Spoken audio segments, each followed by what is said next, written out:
Muito bem, graças a Deus, estamos de volta.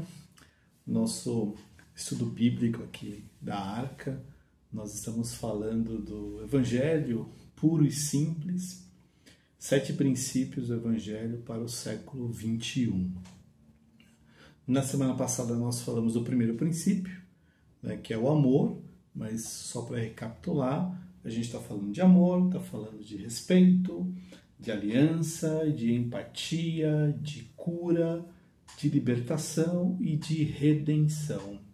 E hoje nós vamos falar de 2 princípios, né? Então vamos falar de cura e libertação. Para começar, tem um versículo que eu acho maravilhoso, que eu gostaria de ler com vocês, que está lá no Evangelho de Lucas. Diz assim a palavra do Senhor. Lucas capítulo 4, versículos 18 e 19. É Jesus falando, né? Jesus entrou numa sinagoga, deram um trecho das Escrituras para ele ler, e o trecho era exatamente esse aqui, né? Que está lá em Isaías, no capítulo 61, versículos 1 e 2. O Espírito do Senhor está sobre mim, porque ele me ungiu para evangelizar os pobres, enviou-me para proclamar libertação aos cativos e restauração da vista aos cegos, para pôr em liberdade os oprimidos e proclamar o ano aceitável do Senhor. Amém?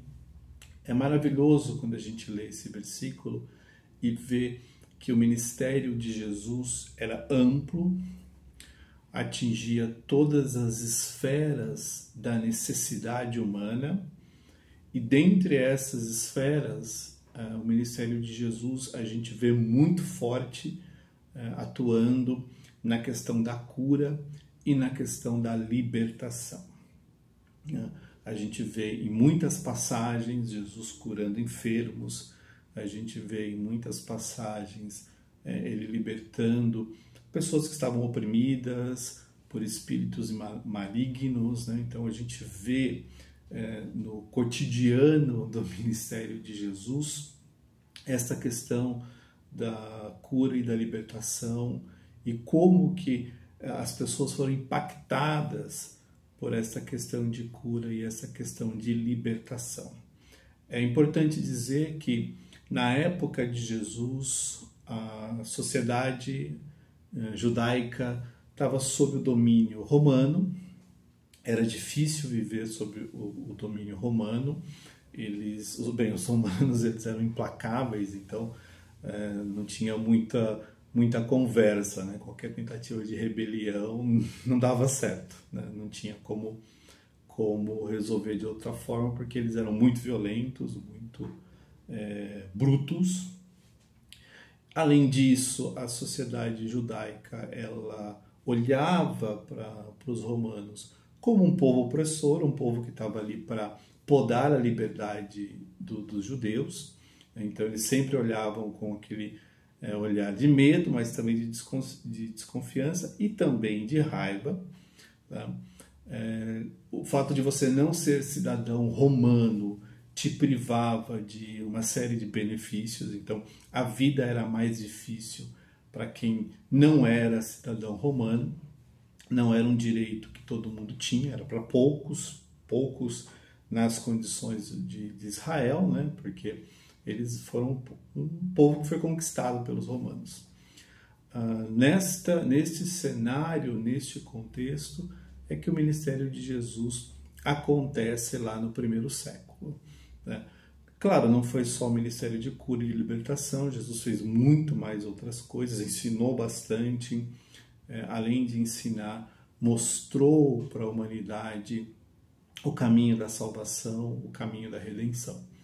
Mas, olhando para essa questão da cura e da libertação, cabe uma reflexão a respeito da importância que estes 2 componentes do ministério de Jesus têm para a gente, como seres humanos, né? A natureza humana é complexa, a natureza humana é cheia dos seus próprios problemas. A gente vive numa situação onde a gente fica doente, onde a gente se chateia, onde o nosso emocional muda de uma hora para outra. A gente vive num contexto onde a gente está sujeito a todo tipo de adversidade, e Jesus, conhecendo estas limitações da nossa natureza humana, não poupou nenhum esforço para levar essa cura, para levar essa libertação para as pessoas. Então, quando ele lê, né, na sinagoga esse texto de Isaías, que ele fala que o Espírito do Senhor estava sobre ele, e essa disposição de realmente curar, de realmente levar esse alívio, esse refrigério para a natureza humana, mostra um Jesus muito cheio de compaixão. Mostra um Jesus muito preocupado com as nossas fragilidades, muito preocupado com o nosso lado mais debilitado, e na sua compaixão, na sua misericórdia, ele estava lá sempre para curar, sempre para trazer o alívio para todo aquele que estava necessitado, né? Continuando, né, quando a gente fala de cura e de libertação, tem uma amplitude, tem uma área muito grande para se discutir a respeito disso, mas tanto cura quanto libertação são aspectos que estão diretamente relacionados com a questão da alma e do corpo. Então, pensa sempre que cura e libertação toca na questão do corpo, é óbvio, porque o corpo é que fica doente, mas a gente não pode esquecer que a alma também está sujeita a situações que podem produzir um outro tipo de enfermidade. Não é uma enfermidade física, obviamente, né? A alma é um componente imaterial, então funciona de um jeito diferente, mas é um tipo de enfermidade que sim, causa efeito na nossa natureza, causa efeito em nós quando a gente se encontra com a nossa alma doente, com a nossa alma debilitada. Do lado da libertação, é importante que a gente pense que a lógica é a mesma, que a questão aqui não muda de figura só porque agora a gente está falando de libertação. Existe sim uma necessidade de buscar libertação no corpo, mas também buscar libertação na alma, né? Na época de Jesus, a gente vê algumas situações onde Jesus trata de levar cura para as pessoas no corpo, mas também tem situações onde a gente vê Jesus promovendo a cura das pessoas na alma. Quer ver um exemplo, né? Um exemplo que eu acho assim sensacional. Eu penso nele e falo assim, só Jesus mesmo para fazer isso. O Sermão da Montanha, né? Que está lá em Mateus, né, a partir do capítulo 5, você vê Jesus falando das bem-aventuranças. E é interessante porque ele fala das bem-aventuranças, então ele fala, bem-aventurados os pobres, bem-aventurados os humildes, bem-aventurados os que choram, né? Então você percebe que aquela palavra de bem-aventurança era algo que estava marcando o interior daquelas pessoas porque elas estavam numa condição de opressão. Então chorar, ser pobre, necessitado, era a realidade de todo mundo que estava ouvindo ali. Era a realidade da grande maioria das pessoas que viviam lá no século I, na Galileia, em Jerusalém, em Nazaré, onde Jesus levou seu ministério. Então, aquela palavra de bem-aventurança, que hoje para a gente pode ser uma coisa até meio distante demais, né? Porque a gente está aqui no Ocidente, a gente está no século XXI, mas aquela palavra de bem-aventurança fazia muito sentido para aquelas pessoas que estavam com a sua alma debilitada por conta da opressão, da falta de liberdade, das cargas que os romanos colocavam sobre as vidas das pessoas. Então, aquela mensagem de bem-aventurança foi uma palavra para curar o interior daquelas pessoas, para trazer esperança, para trazer um novo sentido para a vida e despertá-los para uma realidade que era muito maior do que aquilo que os olhos estavam vendo. Uma realidade espiritual de um Deus que olhava para aquela situação, mas dava para o povo a esperança de que aquela situação não seria definitiva. Tinha uma expectativa da parte de Deus de que ele, estando no controle de todas as coisas dariam certo no final. Então, é um exemplo poderosíssimo de uma palavra que entrava no coração das pessoas, que entrava na sua alma para trazer cura, para trazer renovação, para transformar o homem de dentro para fora. Então, isso é um exemplo que a gente vê de palavra de cura, né, para a alma daquelas pessoas, e até hoje, graças a Deus por isso, estas mesmas palavras continuam curando o nosso interior. Então, ministério de Jesus, cura, libertação. Importante que esses dois aspectos, eles tratam as questões do corpo, mas também tratam as questões da alma. Quando a gente fala de cura e pensa em todas as coisas que Jesus fez, curando cegos, curando mudos, surdos, paralíticos, tantas curas que ele fez, né? Imagina, né? Muitas situações, quando Jesus curava, ele não queria publicidade, ele não queria que as pessoas olhassem para aquilo e aumentasse a popularidade de Jesus como um curandeiro, como alguém que põe a mão e a coisa acontece, né? Jesus que não queria esse tipo de publicidade, porque não era só uma questão de curar pessoas. Jesus estava ali para promover a salvação, que é muito maior do que uma simples cura. Mas a necessidade imediata daquelas pessoas era a cura. E de alguma forma, Jesus queria suprir essa necessidade imediata, curando as pessoas. Foi intenso esse ministério de cura, né? Não foram só cegos, mudos, surdos, paralíticos. Teve a mulher, por exemplo, com o fluxo de sangue, teve ressurreições. Então a gente tem aí um monte de efeitos, um monte de curas que Jesus ministrou. Esse foi o aspecto de cura do ministério dele. Mas a gente tem também uma situação que vale a pena a gente refletir no dia de hoje, né? Como é esse ministério de cura que Jesus deixou para a sua igreja hoje no século 21? A gente sabe, a medicina está aí, graças a Deus por isso, tem avançado, então a gente tem tratamentos para um monte de doenças, a gente tem remédio, a qualidade de vida não é a mesma na época de Jesus, então se vive melhor hoje, tem muito mais conforto, mas ainda assim a nossa sociedade é uma sociedade doente. A nossa sociedade, em pleno século XXI, é uma sociedade enferma. E essas enfermidades, essas doenças, elas não são necessariamente físicas, porque as doenças físicas, a medicina está aí para fazer a sua parte. Mas a gente tem, por exemplo, deformações na mente das pessoas, né?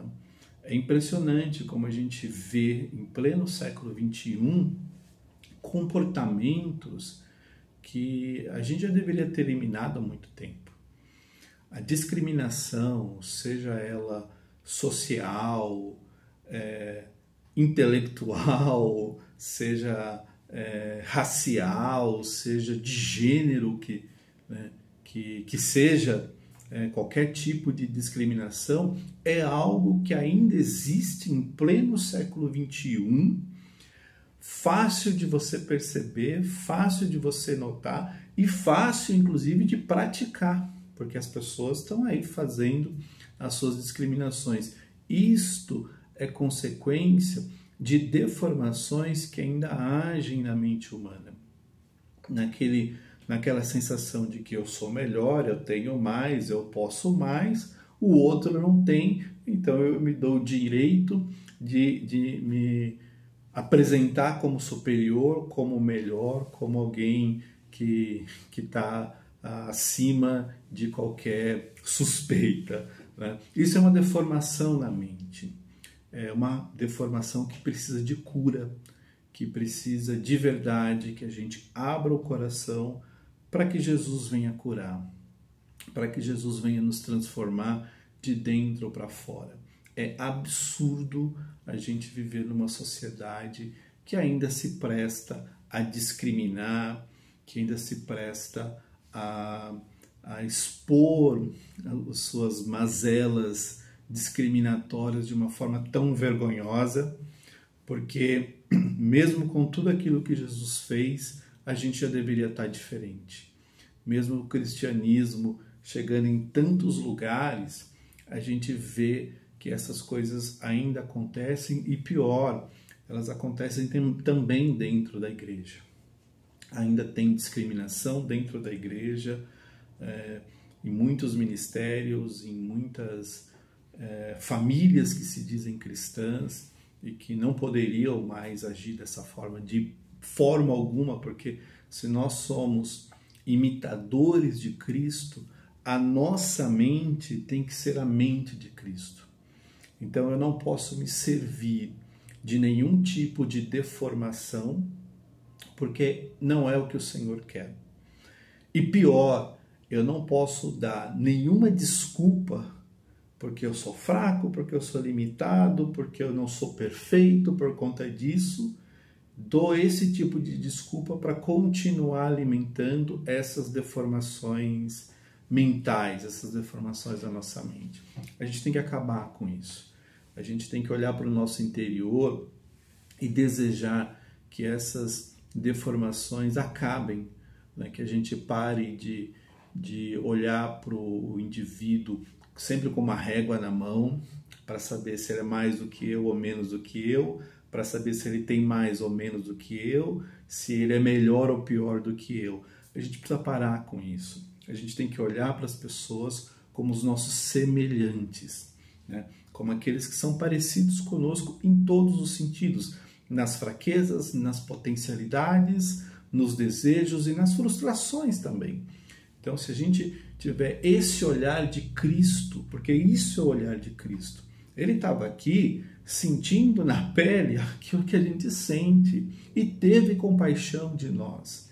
Mas a gente às vezes não consegue ter compaixão do próximo. Então, é uma enfermidade na alma que a gente precisa de cura. Nossa sociedade como um todo precisa dessa cura, dentro da igreja, fora da igreja, e a gente precisa se abrir para isso. E a gente precisa desejar que Deus tire de nós essas deformações. Além disso, a gente sabe, né, que um outro problema na nossa alma diz respeito com a autoestima, né? Tem gente que tem problema de autoestima, às vezes se acha mais do que realmente é, às vezes se acha inferior demais, porque falta esse equilíbrio, falta essa sensibilidade de entender que nenhum dos excessos, seja para mais, seja para menos, é bom. A gente tem que ter o domínio próprio e a estabilidade para entender que nós temos as nossas qualidades, temos os nossos defeitos e a gente precisa buscar, né, viver da melhor maneira que o Senhor quer. E a melhor maneira, com certeza, é amando a si mesmo, amando ao próximo e sempre amando a Deus, como a gente viu na semana passada. Então, se você tem um problema com a sua autoestima, às vezes esse problema pode ser eu me acho melhor, maior, mais esperto, mais preparado, ou pode ser o contrário, eu me acho inferior, me acho incapaz, me acho sub-humano, né? Cuida disso, é uma doença na alma, precisa resolver.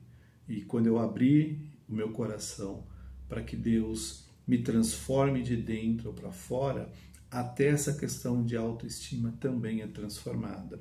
Até essa questão de autoestima é transformada para melhor, com certeza, e a gente vê que um coração transformado, ele vai enxergar a vida de um jeito diferente. E esse jeito diferente, com certeza, é o jeito certo, é o jeito que Deus quer que a gente enxergue.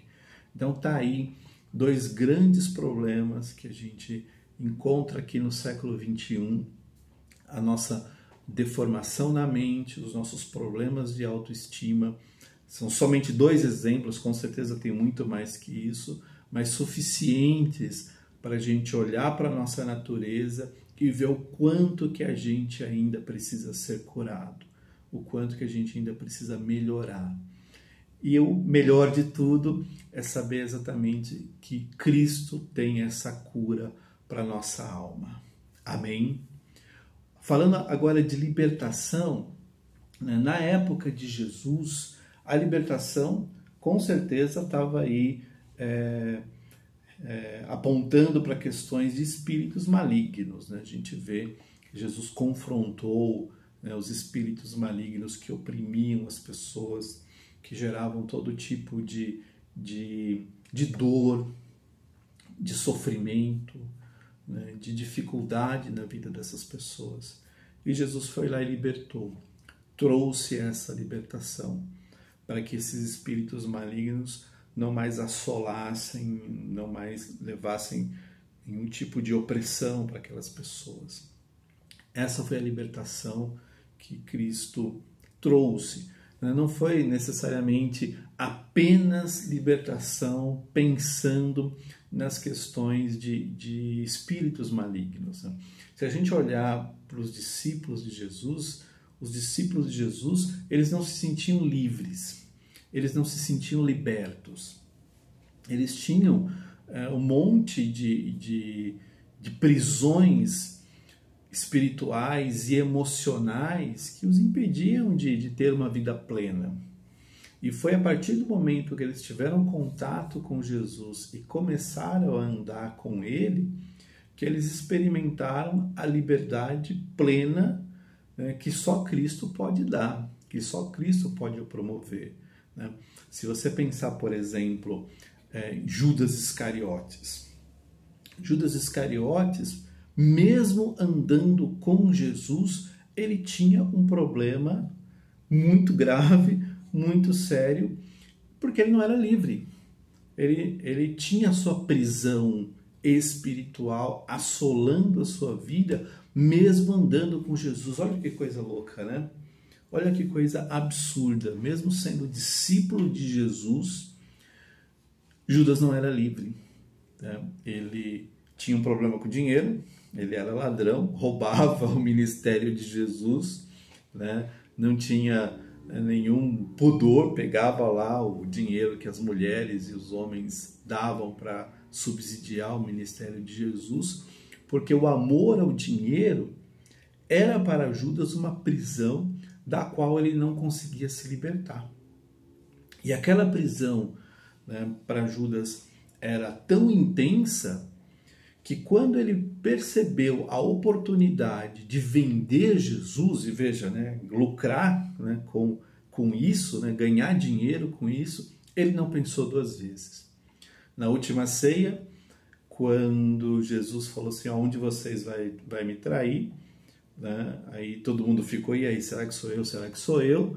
Né, quando acabou, Judas foi lá, chegou diante das autoridades e falou assim, então, né, vocês me deram dinheiro aí, eu entrego Jesus para você. O amor ao dinheiro era uma prisão espiritual, da qual Judas nunca conseguiu se libertar, mesmo andando com Jesus. E é interessante a gente falar disso, porque hoje, no século XXI, a gente vê muitas prisões espirituais ainda agindo na vida das pessoas. Né? E não só prisões espirituais, mas a gente vê também vícios. As pessoas criam uma ligação com os vícios que elas não conseguem se desvencilhar, não conseguem se libertar, e aquilo esparrama, né? Aquilo espalha para os familiares, para os amigos, e cria então toda esse mal-estar, cria toda essa dificuldade, porque a pessoa não se liberta, a pessoa não consegue se libertar. Além da questão dos vícios, tem também as emoções, né? A gente vê as dependências emocionais que as pessoas criam umas com as outras e não conseguem dar um passo, né? Não conseguem fazer nada. Precisa sempre de opinião de alguém, precisa sempre de alguém dizendo o que tem que fazer, não tem vontade própria, se sujeita a qualquer tipo de vontade alheia, porque às vezes tem medo de ser rejeitado, porque às vezes tem medo de ser abandonado, e aí essa dependência emocional faz com que a pessoa se submeta àquela condição, é uma condição opressora, muitas das vezes nem percebe que está daquele jeito, passa-se o tempo e aquilo vai sabotando a felicidade, vai sabotando o prazer de viver, porque tudo que a pessoa quer é uma aceitação, é um reconhecimento e faz de tudo para ter isso sem nunca ter. A gente vê as próprias prisões espirituais, né, que às vezes se manifestam nas vidas das pessoas da forma mais variada. A gente deu, por exemplo, aí o caso de Judas com amor ao dinheiro, né? Esse é um exemplo, mas o sexo pode ser uma prisão espiritual.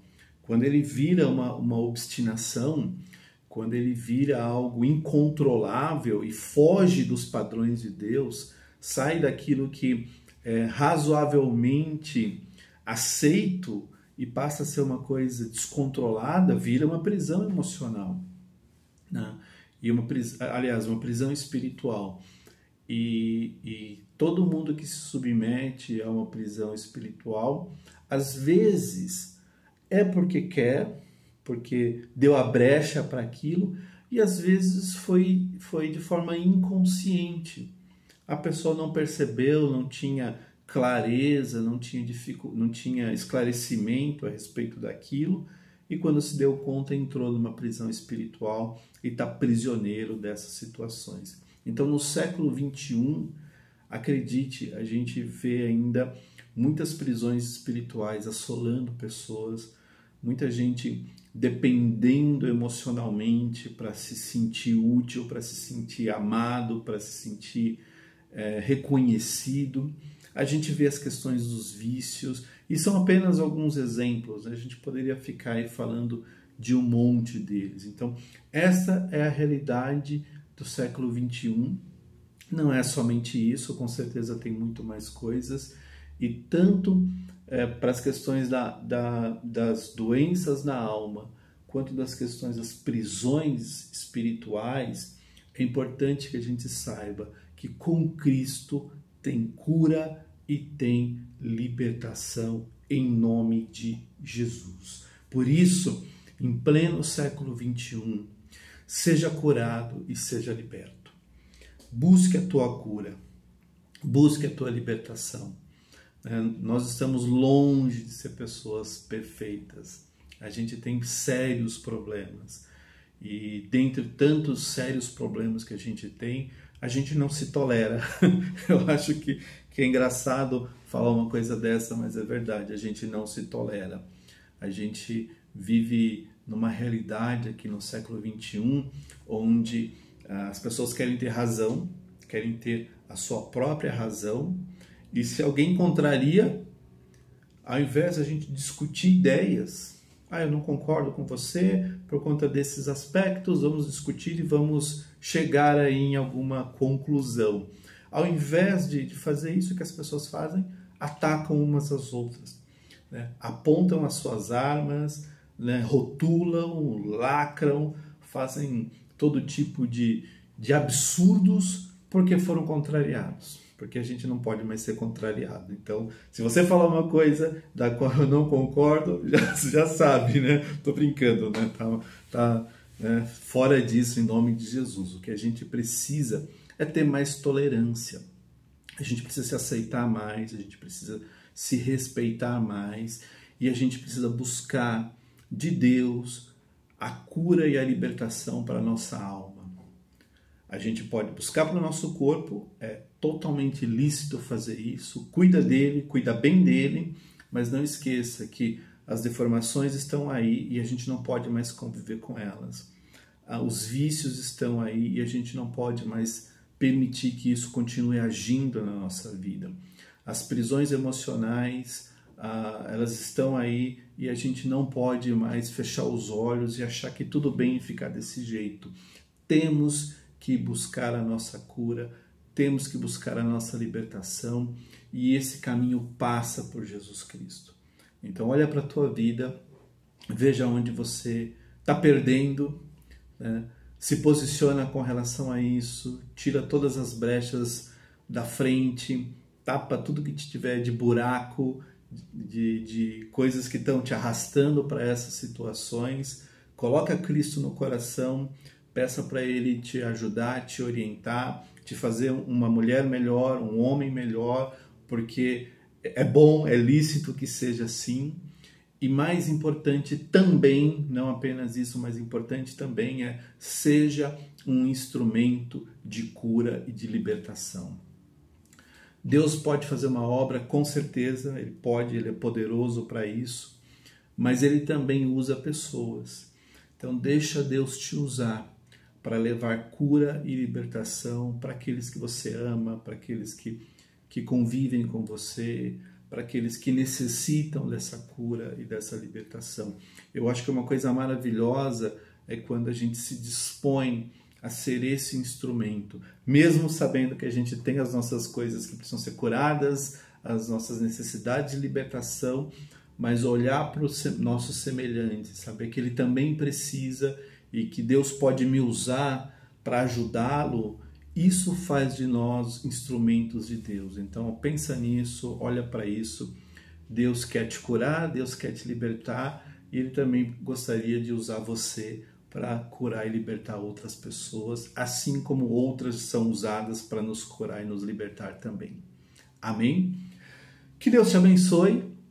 A gente continua na próxima semana, a gente vai falar sobre empatia, né, que é uma das coisas que foram muito fortes no ministério de Jesus, né? Então vamos falar um pouco disso e eu espero que você esteja conosco aí na próxima aula em nome de Jesus. Que Deus te abençoe, tenha uma semana maravilhosa e eu vejo você na próxima aula. Deus te abençoe em nome de Jesus. Amém.